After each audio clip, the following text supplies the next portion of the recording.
Hi, welcome back. In this video, we're talking about solving logarithmic equations.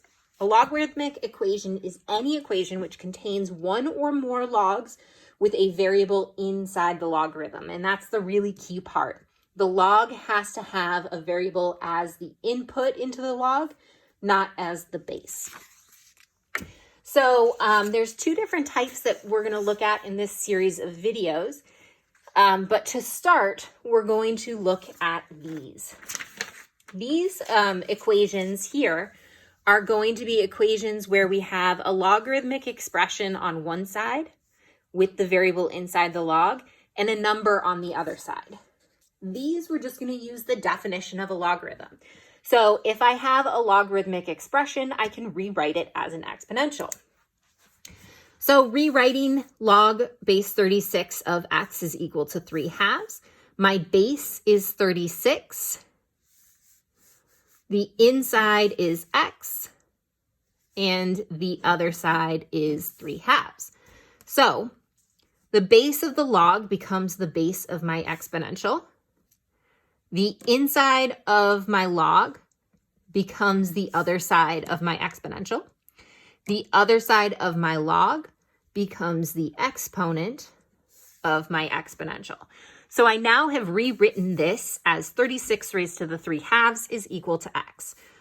So now I have a fun little rational exponent here.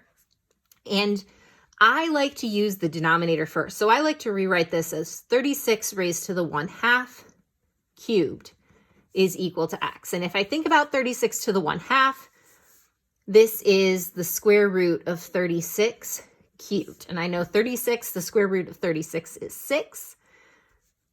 So now I am looking at 6 cubed. And I know that 6 cubed is going to be 6 times 6 times 6. And I'm feeling a little bit like I don't quite remember. So I know 6 squared is 36 times 6 is 216. So I did my math here to figure out what that is, and it's 216. X is equal to 216. And this is just a reminder that you don't always have to know what these are off the top of your head. You have the skill set to do that on your own. You could also use a calculator. All right, log base 8 of x is equal to 4/3. So again, base, inside, outside. Base, the outside becomes the inside becomes the outside. So 8 to the 1/3 raised to the 4th is equal to x.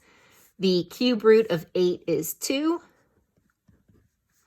And 2 to the 4th is 16. So I end up getting those. When I check both of these in my original problem statement, the key thing I'm looking for here are any domain restrictions.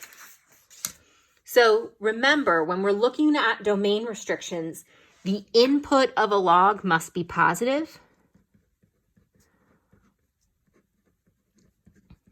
And in this case, I'm plugging 216 in, and in this case, I'm plugging 16 in. Both of those meet that greater than 0 criteria, so we're all set.